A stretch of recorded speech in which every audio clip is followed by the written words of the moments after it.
नमस्कार, आप सभी का स्वागत है मार्केट्स टुडे में। मैं हूं सुमित और भारतीय बाजारों के लिए ऐतिहासिक दिन 50,000 का जो आंकड़ा है वो सेंसेक्स ने छुआ और उसके ऊपर काफी देर तक सस्टेन भी किया। हालांकि सेकंड हाफ में बिकवाली जरूर देखने को मिली और लाजमी भी था कि इतने बड़े आंकड़े को छूने के बाद भारतीय बाजारों में थोड़ी सी बिकवाली बनती भी है, लेकिन जोरदार सेलिब्रेशन आज पूरे दिन मार्केट्स में देखने को मिली। मिड कैप स्मॉल कैप ने भी पार्टिसिपेट किया, लेकिन सेकेंड हाफ में जो बिकवाली रही उसमें हैवी वेट्स में थोड़ा सा दबाव रहा, स्पेशली बैंक्स के अंदर, और उसमें बिकवाली आई मिड कैप स्पेस में, स्मॉल कैप स्पेस में इसका एक इम्पैक्ट आता हुआ दिखाई पड़ा और मेजरली मार्केट में प्रॉफिट टेकिंग देखने को मिली। लेकिन कुछ शेयरों में आज भी दम रहा, जैसे कि टाटा मोटर्स लगातार तीसरा दिन जबकि इसमें तेजी की हैट्रिक देखने को मिली और जोरदार मोमेंटम बना हुआ है। ऑलमोस्ट 300 के करीब टाटा मोटर्स पहुंचता हुआ दिखाई पड़ा। और इसके अलावा रिलायंस इंडस्ट्रीज पिछले 4 सत्रों में इस शेयर ने करीब 150 अंकों का कंट्रीब्यूशन निफ्टी की तेजी में दिया है। तो एक जोरदार मूव मार्केट के अंदर देखने को मिल रहा है और बाजार में चौतरफा खरीदारी मूड माहौल जो है वो बेहतरी देखने को मिल रहा है। हालांकि आज थोड़ी सी प्रॉफिट टेकिंग सेकंड हाफ में जरूर आई। इन सब पे हम बातचीत करेंगे। आज के जानकार भी हमारे साथ मौजूद है, लेकिन पहले देख लेते हैं हेडलाइंस।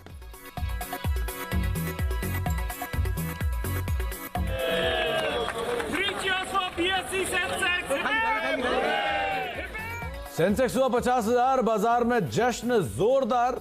40 साल में 1,000 रुपए का निवेश बना 5 लाख, लेकिन आखिरी के 1 घंटे में हुई मुनाफा वसूली।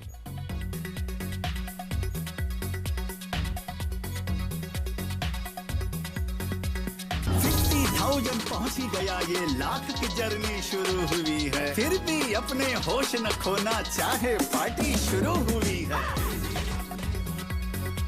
सेंसेक्स के 50,000 होने पर आवाज की पर जुटे महारथी निर्मल जैन, बसंत महेश्वरी, नीलेश शाह ने साझा की अपनी पुरानी यादें। बीएससी के सीईओ आशीष चौहान हमसे एक्सक्लूसिव बातचीत में बोले, जारी आगे भी रहेगी ये तेजी।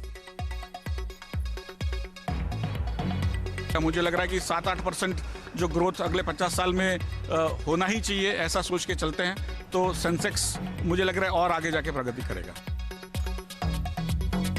सुपरफास्ट स्पीड में ऑटो 28 महीने की ऊंचाई पर, Nifty auto index Tata Motors में तेजी की हैट्रिक।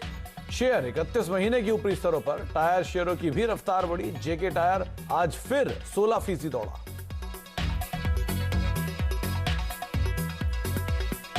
देश भर में कोरोना की फ्री वैक्सीनेशन के लिए बजट में हो सकता है कोविड सेस का ऐलान। सरचार्ज में भी हो सकती है बढ़ोतरी। सीएनबीसी आवाज की बजट एक्सक्लूसिव। और कल आएंगे देश की सबसे बड़ी कंपनी रिलायंस इंडस्ट्रीज के तिमाही नतीजे। 32% से ज्यादा बढ़ सकता है कंसोलिडेटेड मुनाफा। जीआरएम में भी करीब $1 की बढ़ोतरी संभव। लगातार 4 दिनों की तेजी के साथ 3 महीने की ऊंचाई पर पहुंचा रिलायंस।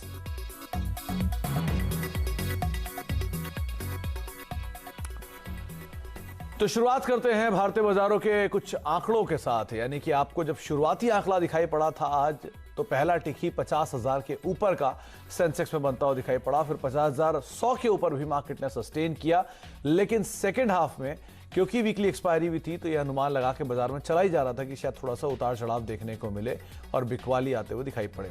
निफ्टी की रेंज करीब 236 अंकों की आज बनी, क्योंकि शुरुआती तेजी के बाद ऊपरी स्तर से जब बिकवाली आई तब वो रेंज का दायरा जो है वो बढ़ता हुआ दिखाई पड़ा।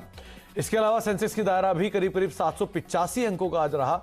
और इंटरेस्टिंग मूव रहा निफ्टी बैंक में, जोरदार तेजी और फिर जोरदार बिकवाली सेकेंड हाफ के अंदर आई। ये चार्ट के जरिए आप ज्यादा समझ पाएंगे। करीब 850 अंकों का एक रेंज निफ्टी बैंक में बनता हुआ दिखाई पड़ा। चार्ट आपकी स्क्रीन पर है। तेजी के बाद वो तेजी और बढ़ी दोपहर में 1:30 से 2 बजे के दौरान, और उसके बाद एकाएक बिकवाली और दिन के निचले स्तरों पर निफ्टी बैंक बंद होता हुआ दिखाई पड़ा। इसी तरह का जो पैटर्न है वो आपको mid cap small cap space में भी देखने को मिलेगा। एक एक करके कुछ और आंकड़े देखिए। इसमें एडवांस डिक्लाइन के आंकड़ों पर नजर डालिए। खासतौर से आज के जो नंबर्स हैं उसमें आपको डिक्लाइन ज्यादा दिखाई पड़ेगा और ये डिक्लाइन का आंकड़ा बढ़ा सेकंड हाफ के अंदर। निफ्टी में 33 ऐसे शेयर रहे जहां पर बिकवाली रही। सेंसेक्स के करीब 20 शेयरों में बिकवाली। निफ्टी बैंक के 10 शेयरों में आज बिकवाली रही। 2 शेयरों में आज तेजी देखने को मिली। साथ ही साथ ब्रॉडर बेस्ड मार्केट पे अगर आप नजर डालेंगे तो वहां पर भी बिकवाली की साइड पर कुछ आंकड़े आपको ज्यादा ही दिखाई पड़ेंगे, क्योंकि जो एनएससी और बीएससी के नंबर्स हैं उनमें थोड़ा ज्यादा दबाव रहा सेकंड हाफ के अंदर, जिसकी वजह से आपको मिड कैप स्मॉल कैप में भी दबाव रहेगा। 621 शेयर तेजी में और 1200 करीब दोगुने शेयर ऐसे जो है दबाव में रहे। और बीएससी के भी करीब 1115 शेयर तेजी में और रफली दोगुने के करीब 1900 शेयर बिकवाली में रहे। एफ&ओ के 34 शेयरों में तेजी रही और 106 शेयरों में बिकवाली देखने को मिली। अब आप कंट्रीब्यूशन प्लेट पर नजर डालिए। एक तरफा सपोर्ट आखिरी दम तक रिलायंस इंडस्ट्रीज ने ही मार्केट को आज फेर दिया और लगातार ये चौथा सत्र रहा जबकि भारतीय बाजारों में रिलायंस की तरफ से एक तरफा सपोर्ट था। 40 अंकों का सिर्फ कंट्रीब्यूशन रिलायंस की तरफ से आ रहा था। इसके अलावा बजाज फाइनेंस 8 अंकों का कंट्रीब्यूशन, टाटा मोटर 7 अंकों का, एशियन पेंट का 5 अंकों का कंट्रीब्यूशन। नंबर्स के बाद एशियन पेंट में एक स्पाइक आया और टाटा मोटर्स एक और इंटरेस्टिंग मूव, लगातार तीसरे दिन बजाज फाइनेंस नंबर के बाद उलट चाल चलता हुआ। इसके अलावा एचडीएफसी बैंक 14 अंकों का negative contribution, TCS, HDFC limited और आईटीसी कुछ और ऐसे नाम जहां पर दबाव देखने को मिला। आज का पैनल आपको उससे मिलवाते हैं। हमारे साथ मानस जायसवाल रोज की तरह मौजूद हैं आपको अपनी राय रणनीति बताने के लिए। यतिन मौजूद हैं और साथ साथ आज हमारे साथ नीरज जी मौजूद हैं क्योंकि रिलायंस के नंबर है तो ऑब्वियसली बात है नीरज जी को हमारे साथ होना ही है। तो शुरुआत पहले मानस से करते हैं, फिर हम नीरज जी से बातचीत करेंगे। मानस, जोरदार तेजी बाजार में देखने को मिली, 50,000 का आंकड़ा भी पार हुआ, थोड़ी सी प्रॉफिट टेकिंग सेकेंड हाफ में आई, कितना कंसर्न है, क्या टारगेट्स देख रहे हैं आप निफ्टी के लिए, क्या रणनीति रखें? सुमित जी, कोई कंसर्न नहीं है। बिल्कुल सही कह रहे हैं आप कि एक डिप देखने को मिला मेरे ख्याल से आखिरी घंटे में, लेकिन मैं तो समझता हूँ कि एक छोटा सा करेक्शन था और जिसको मैं तो समझता हूँ कि शायद मार्केट ने बचा भी लिया है क्योंकि उसके बाद जो आखिरी के 15 मिनट पे थे वहां पर बाउंस बैक भी देखने को मिला। तो मैं अभी भी समझता हूँ कि ट्रेंड पॉजिटिव है और निफ्टी पे खरीदारी करने के ही मौके हैं। अगर पोजिशनल ट्रेड लेना होगा तो थोड़ा सा लंबा स्टॉप लॉस रहेंगे क्योंकि थोड़ा वोलेटाइल मार्केट दिखता है, इसलिए निफ्टी में 14,400 के स्टॉप लॉस से पोजिशनल ट्रेड लीजिए और टारगेट भी बड़े सेट करके चलिए। 15,100 के टारगेट सेट करिए, खरीदारी करिए और 14,400 के स्टॉप लॉस रखिए। बैंक निफ्टी में जो स्टॉप लॉस का स्तर रहेगा वो 31,700 का रहेगा और यहाँ पर भी खरीदारी करने की राय रहेगी 33,500 के टारगेट के लिए। तो निफ्टी बैंक 33,500 का टारगेट, 31,700 का एक स्टॉप लॉस यहां पर रखकर चलने की राय दी जा रही है। और उसके अलावा निफ्टी यहां पर भी आप तेजी करके ही चल सकते हैं जहां पर मानस को लगता है कि अभी भी बाय साइड पे ही आपकी रणनीति होना चाहिए। और अभी जो टारगेट्स आ रहे हैं वो 15,100 के हैं, 14,400 ये स्टॉप लॉस, यानी कि मानस एटलीस्ट ये मान के चल रहे हैं कि एक बार फिर से जो माइलस्टोन है 15,000 का वो हम पार कर जाएंगे और 15,100 के नए टारगेट्स यहां पर बनेंगे। अच्छा मानस, आपने तेजी की बातचीत की तो आपकी कॉल्स भी तेजी की साइड ही होगी?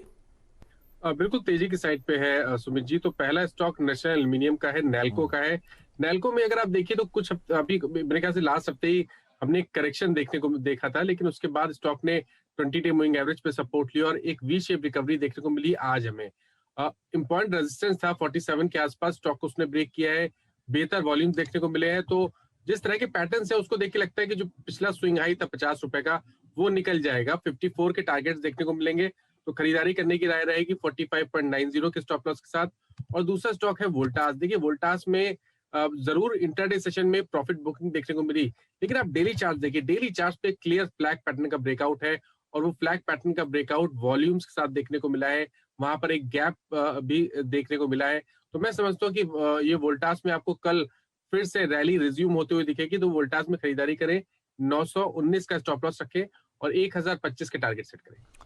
तो 1025 का टारगेट वोल्टास के लिए, 919 का एक स्टॉप लॉस आप यहां पर मेंटेन करके चल सकते हैं। और दूसरा नाम नाल्को, नेशनल एल्यूमिनियम, 54 रुपए का टारगेट मानस देख रहे हैं, करीब 45-46 का एक स्टॉप लॉस आप मेंटेन कर सकते हैं। 27 तारीख को एक बोर्ड बैठक भी है जिसमें ओएफएस को लेकर फैसला हो सकता है नाल्को पे, तो आप वो उस लिहाज से भी नजर रखें और टारगेट आपकी स्क्रीन पर रख दिया गया है। आगे हम मानस से बातचीत करें कुछ और शेयरों को लेकर भी, लेकिन सबसे बड़ा परफॉर्मर इस पूरे हफ्ते जो रहा वो रहा रिलायंस इंडस्ट्रीज। 4 दिन में ये महज स्टॉक ने एक तरफा मार्केट को सपोर्ट प्रोवाइड कराया और करीब 125 से 150 अंकों का कंट्रीब्यूशन बाजार की तेजी में दिया भी। नीरज जी, नंबर आने वाले रिलायंस के, और ना केवल रिलायंस बल्कि 3 सेक्टर के नंबर एक साथ आते हैं, करेक्ट, जिसमें ऑयल एंड गैस भी है, टेलीकॉम भी है और रिटेल भी है। क्या अनुमान लगाए? इस बार ऑयल एंड गैस लीड करेगा क्योंकि वो सबसे बुरे दौर से गुजरा है।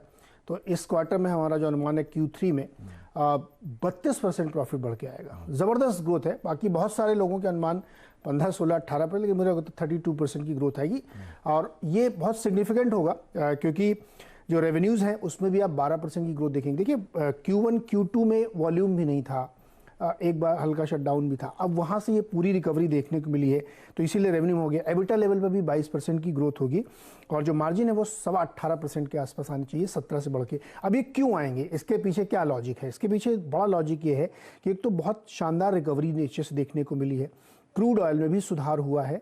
और जो सबसे बड़े रीजंस ये हैं कि जो पिछले 8-9 महीने के दौरान कंपनी ने अपने स्टेक सेल किए हैं, जियो में किया है, रिटेल में किया है, उससे जो इंटरेस्ट कॉस्ट है बहुत कम हुई है, तो उसका बम्पर फायदा होगा। और प्लस टैक्सेस भी लोअर हुए हैं। तो ये 2 फैक्टर हैं जो इसमें रिफ्लेक्ट होते हुए दिखेंगे, और ये परमानेंट है, ऐसा नहीं कि वन ऑफ होगा ये। तो ये एक बड़ा रीज़न है कि रिजल्ट्स जो है कंसोलिडेटेड लेवल पे क्वार्टर ऑन क्वार्टर बहुत शानदार देखने को मिलेंगे। और हमें उम्मीद है कि यहाँ पे जीआरएम में भी कम से कम $1 का इंप्रूवमेंट होना चाहिए, क्योंकि प्राइसेस अगर पिछले आप नवंबर से अब तक देखें तो करीब $10 की ग्रोथ देखने को मिली है। तो ये भी ध्यान रखिएगा कि जो लास्ट के 45 दिन थे इसमें तेज़ी बहुत तेज़ आई क्रूड में, तो जीआरएम में अच्छा सुधार देखने को मिल सकता है। अब रिटेल की बात करें, ये भी पैंडेमिक के दौरान आउट परफॉर्म नहीं कर पाया था, दबा हुआ था। यहाँ पे भी शानदार ग्रोथ है। यहाँ पे रेवेन्यू में 32% की ग्रोथ हमें नज़र आ रही है, जो 51,742 करोड़ के आसपास बैठती है। एबिटा लेवल में भी करीब 36% की ग्रोथ देखने को मिलेगी, और मार्जिन भी इंप्रूव होंगे, 5.7 के आसपास जाएंगे। तो जो रिटेल सेगमेंट था उसमें क्यों आएंगे, क्योंकि इसमें एक तो बड़ा कारण था कि पूरी अर्बन सेक्टर की रिकवरी आई है। ये जो ई कॉमर्स था उसमें इनका अच्छा खासा पार्टिसिपेशन था, वहाँ से रिकवरी देखने को मिली है। और जियो मार्ट का रोल आउट हुआ है इस दौरान खूब सारा, तो वहाँ से भी वॉल्यूम आया है। तो दूसरा सेक्टर ये है। अब तीसरा जियो के सेक्टर की बात करते हैं, ये मिक्स्ड रहेगा, चूंकि इसकी जो सारी ग्रोथ थी लास्ट 2 क्वार्टर में आपने देखी है। नजर रहनी चाहिए आरपू पे। आरपू यानी प्रति ग्राहक से कितनी कमाई होती है। तो हमारा अंदाजा है कि 145 से 148 के बीच में होनी रेंज मैंने इसलिए ली है कि कई बार क्या होता है कि आपका जो कस्टमर है वो वैल्यू कस्टमर है या मास कस्टमर है, इस पर भी डिपेंड करता है। तो इसलिए 145 से 148 की मैंने रेंज ली, इसके आसपास रहना चाहिए। इसके साथ ही रेवेन्यू में भी करीब 5% की ग्रोथ के हमारे अनुमान है। और सब्सक्राइबर बेस पिछले 3 महीनों में यानी Q3 में 1 करोड़ या 1,10,00,000 और एडिशन हुआ है। तो इतना बड़ा बेस ऑलरेडी हो चुका है। तो तीनों ही सेगमेंट में आपको सरप्राइजेस देखने को मिलेंगे, और मुझे लगता है कि ऑयल एंड गैस वाला इस बार काफ़ी अच्छा प्रदर्शन करना चाहिए। मानस, आपने अभी भी नतीजों को सुना। HDFC bank, HDFC limited, TCS और ये तीनों दिग्गज अपने ऑल टाइम हाई पर हैं, सिवाय रिलायंस के जो अपने ऑल टाइम हाई से काफ़ी हद तक रिट्रेस हो चुका है। 2360 का हाई, और उसके बाद अब ये करीब 2100 की रेंज में घूम रहा है। अगर नंबर बेहतर आते हैं बाजार के अनुमान से तब, और अगर नंबर इन्हीं के आसपास आते हैं तब, आप कितनी तेजी की उम्मीद लगा रहे हैं? मेरे लिए क्वेश्चन है सुमित जी। मानस, देखिए, मंडे को जब अपनी बात हुई थी तो उस टाइम पे मैंने बात की थी 1985 के लेवल पे। मैंने बोला था 2050 के टारगेट्स देखने को मिलेंगे। उसके बाद ट्यूसडे वेडनेसडे को मैंने 2150 की बात की, तो वो टारगेट अभी भी कायम है। लेकिन अब मैं बात कर रहा हूँ पोजिशनल तौर पे। पोजिशनल तौर पे रिलायंस के अंदर पोटेंशियल है 2300 और 2350 के लेवल्स को टेस्ट करने का। तो अगर आप पोजिशनल ट्रेडर हैं तो आप अभी भी खरीदारी कर सकते हैं। रिजल्ट खराब होता है और अगर कोई डिप मिले तो भी आपको खरीदारी करनी है, क्योंकि लोअर लेवल पे देखिए तो 2000 के आसपास एक बहुत ही स्ट्रॉन्ग सपोर्ट है। तो 2000 का स्टॉप लॉस रखिए, अभी खरीदारी करिए, लोअर लेवल पे खरीदारी करिए और 2300 के टारगेट सेट करिए। 100 ये इसका प्रीवियस हाई है, उसी के आसपास के आप टारगेट्स रखिए, अभी भी खरीदारी करिए, डिप मिले तो और अच्छा है, और आपके लिए 2000 का एक मजबूत बेस वहां पर दिख रहा है। अच्छा मानस, और कुछ शेयरों की बात की जाए तो आज एक और दूसरा नाम है, वो है टाटा मोटर्स का। हैट्रिक इसने बनाई, ऑलमोस्ट 300 रुपए के स्तरों पर शेयर अब पहुंचता हुआ दिखाई पड़ रहा है। कहीं रुकेगा, ऐसा पूछा जा रहा है हर तरफ, क्या किया जाए? लगता तो बिल्कुल भी नहीं है कि कहीं रुकेगा, और जितने टारगेट थे सब अचीव हो चुके हैं। अब केवल इम्पॉर्टेंट ये है कि 200 वीक मूविंग एवरेज ब्रेक हुआ है। तो मैं तो समझता हूँ कि टाटा मोटर्स को थोड़े से लंबे नजरिए से देखिए, तो शायद 400 और 425 के स्तर भी आपको देखने को मिल सकते हैं। उससे पहले एक छोटी मोटी गिरावट देखने को मिलेगी, लेकिन जरूरी है अपने प्रॉफिट को प्रोटेक्ट करना। तो स्टॉप लॉस ऊपर की तरफ रिवाइज करिए, 275 का स्टॉप लॉस रखिए। और शॉर्ट टर्म में अगर हम केवल आने वाले एक हफ्ते की बात करें तो 310 से लेकर 315 के स्तर भी टाटा मोटर्स दिखा सकता है।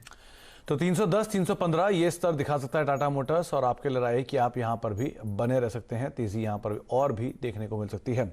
अच्छा, एक और अगर शेयर की बात की जाए तो वो है HDFC लिमिटेड, जहां पर आज थोड़ा डिक्लाइन था और प्रेशर बनाया रादर दोनों HDFC लिमिटेड, HDFC बैंक की तरफ से। कुछ घबराने वाली बात तो नहीं है? नहीं, कोई घबराने वाली बात नहीं है। एचडीएफसी लिमिटेड में तो हम लोगों ने पहले ही बात की। देखिए, कंसोलिडेशन का दौर है और कंसोलिडेशन के बाद फिर से ब्रेकआउट देखने को मिलेगा।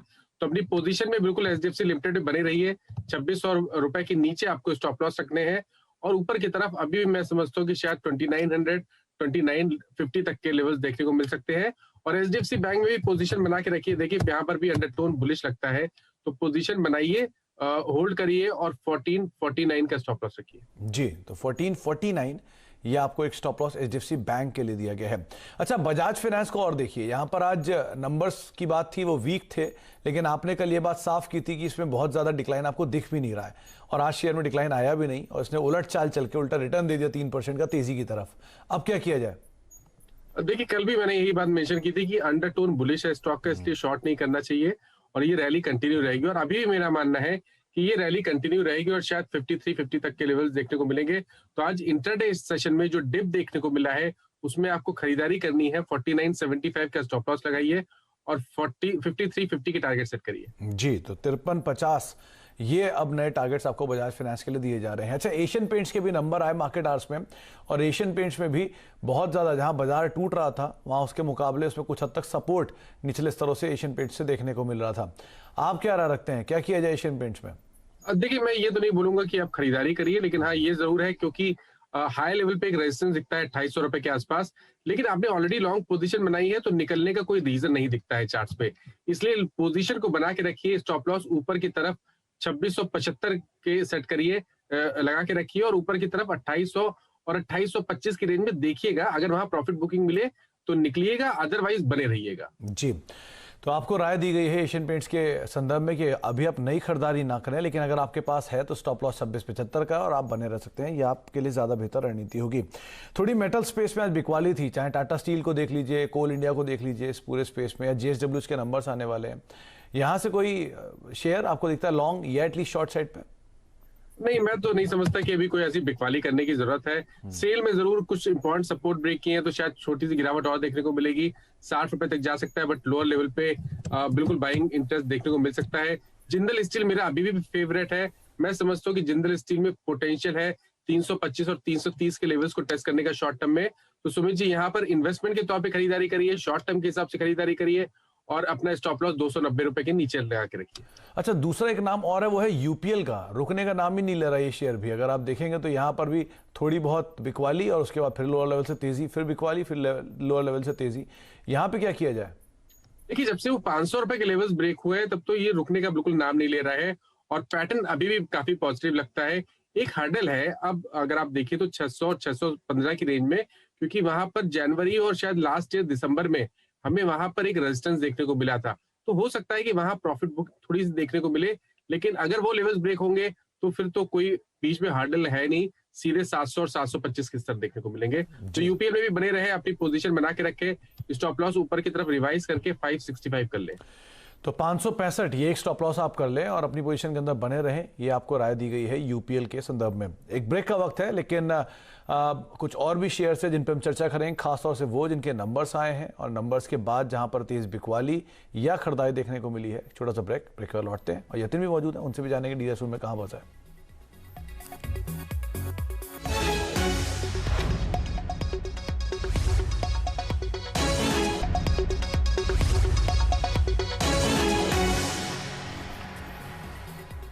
अब देख रहे हैं मार्केट टुडे, हमारे साथ आज के जानकार मानस जायसवाल मौजूद हैं और यतिन जो कि हमारे साथ रोज मौजूद होते हैं। आज वो बीएससी से भी मौजूद थे, लेकिन अभी वो हमारे साथ हैं न्यूज़ रूम में और वो बताएंगे आपको कि डीलर्स रूम में किस तरह की बज़ है।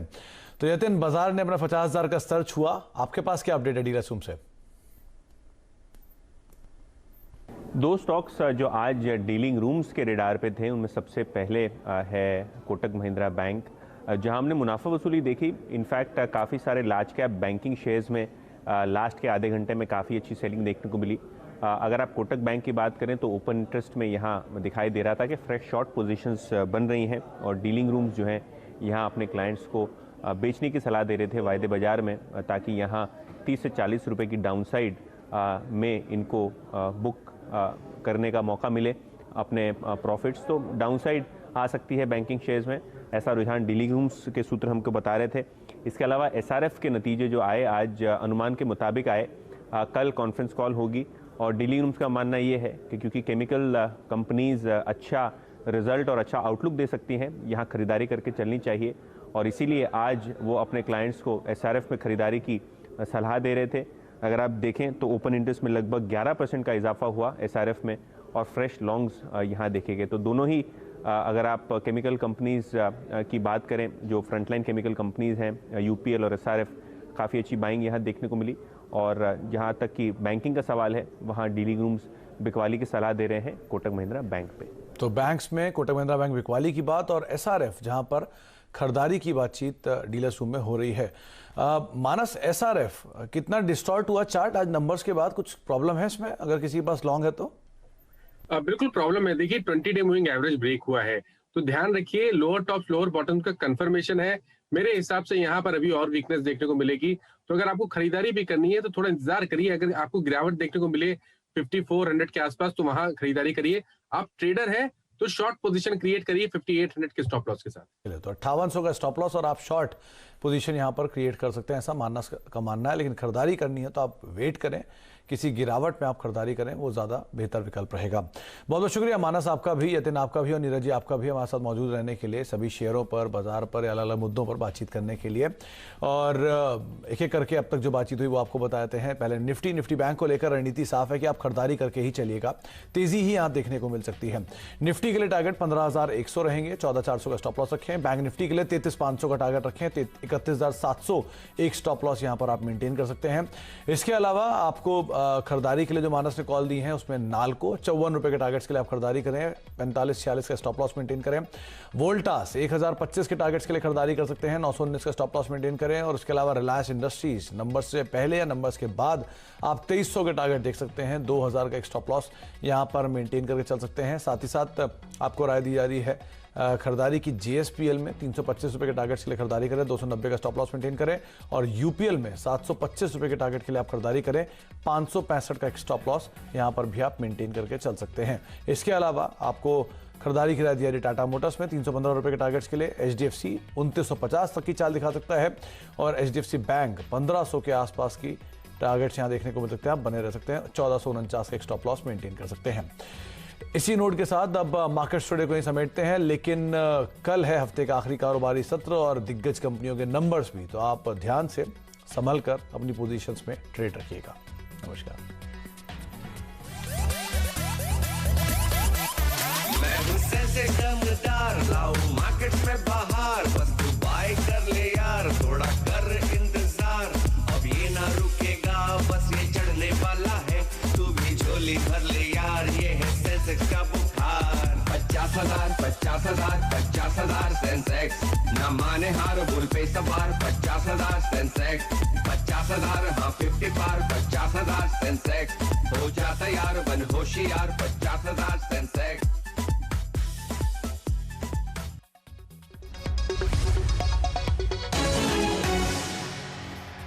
फ्रेंड्स मिलते हैं अगले वीडियो के अंदर, जब तक के लिए गुड बाय।